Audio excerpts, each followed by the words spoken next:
il y a deux petits nœuds dans le filet. J'en utilise un avec lequel je mets la pince. Je viens fixer comme ça ici. Je recouvre complètement. Hop. Et je viens placer comme ceci.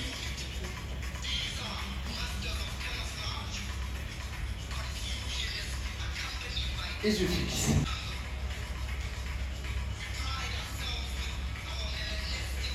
Ensuite, ce côté, toujours dynamique fixe, associé à la glade mixte, toujours dans le sens de ma coiffure. Et là, je viens lisser.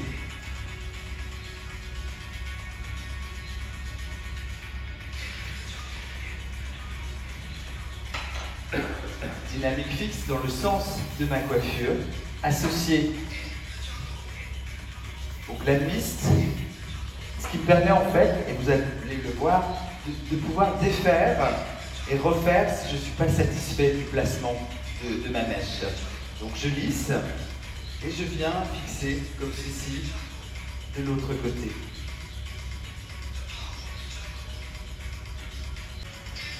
Pour donner un peu de modernité à cette coiffure, je vais prendre un petit arrondi.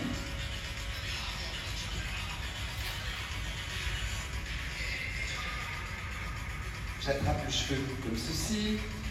Et là, en fait, ça va être une succession de petites tresses. C'est assez rapide, il ne faut pas les faire trop serrées. Donc là, en se projetant ici, on a quelque chose pour apporter quelque chose de volumineux. Ensuite, donc, je viens faire ma petite séparation de 3 sections. Et là, donc, je viens faire mes tresses, pas trop serrées.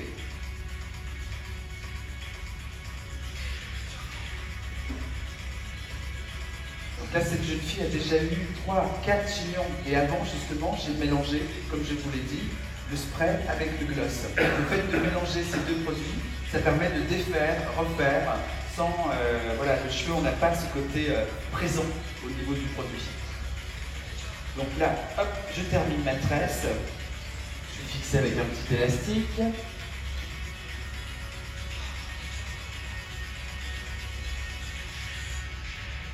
Et j'enchaîne. J'évite de prendre des sections trop nettes. Je les prends toujours un peu en zigzag.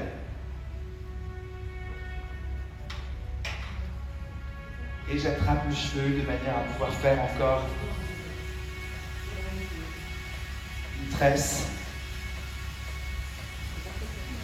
Donc je ne les fais pas trop serrées, c'est volontaire puisqu'il va y se passer quelque chose d'autre. Après, et j'essaie de lui donner quand même une forme, pas quelque chose de trop tiré comme ceci. Hein. Je lisse le cheveu, je lui donne un peu de mou, de vie, et ensuite je viens le torsader, le tresser.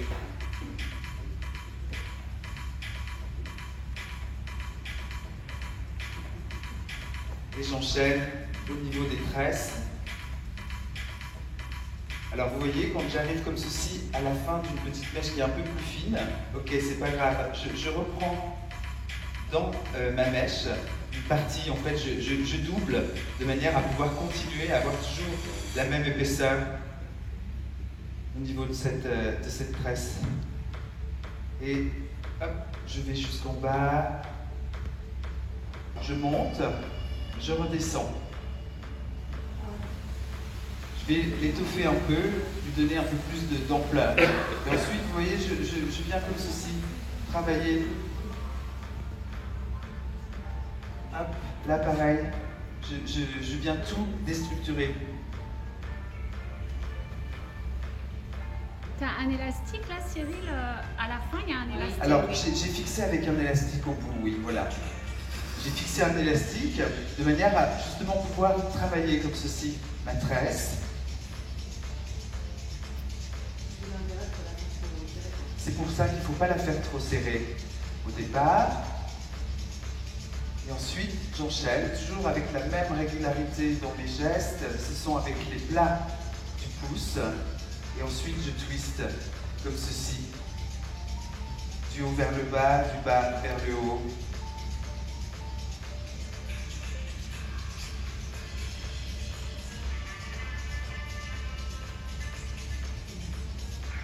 Donc, tout de suite, vous voyez, on a quelque chose qui prend tout de suite rapidement de l'ampleur. Je vais venir donc fixer comme ceci.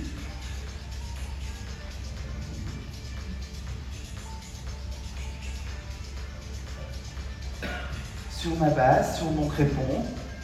C'est important de prendre du recul, même si c'est rapide, de prendre du recul pour pouvoir placer au bon endroit les volumes.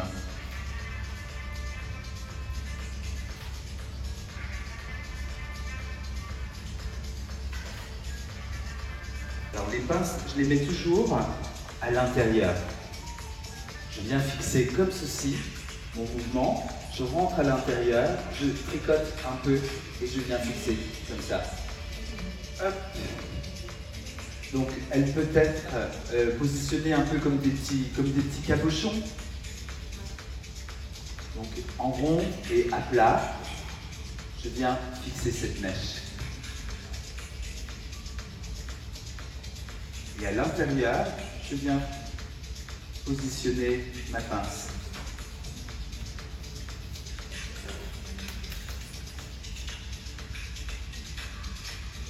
Ensuite, je viens donner un peu plus d'ampleur à cette partie.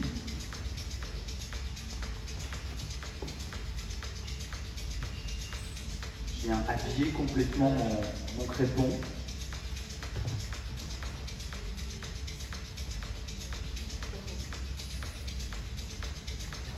Après ça, j'utilise en fait cette brosse qui est une brosse de soie. Et toute la partie que je viens de tresser comme ça, je vais la coiffer de manière à créer des petits cheveux qui volent pour donner un côté complètement différent d'une matière toute lisse et brillante en opposition.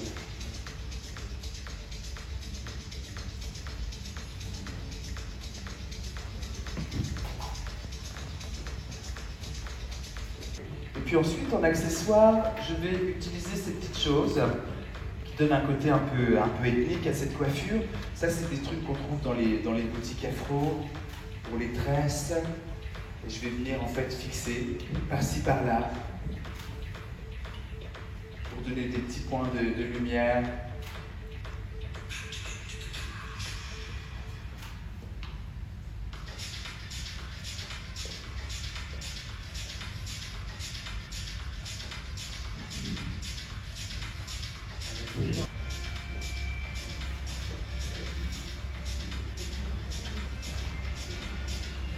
Voilà, donc rapidement, juste avant de vous la faire défiler devant vous, j'ai pris donc une section qui était légèrement de biais.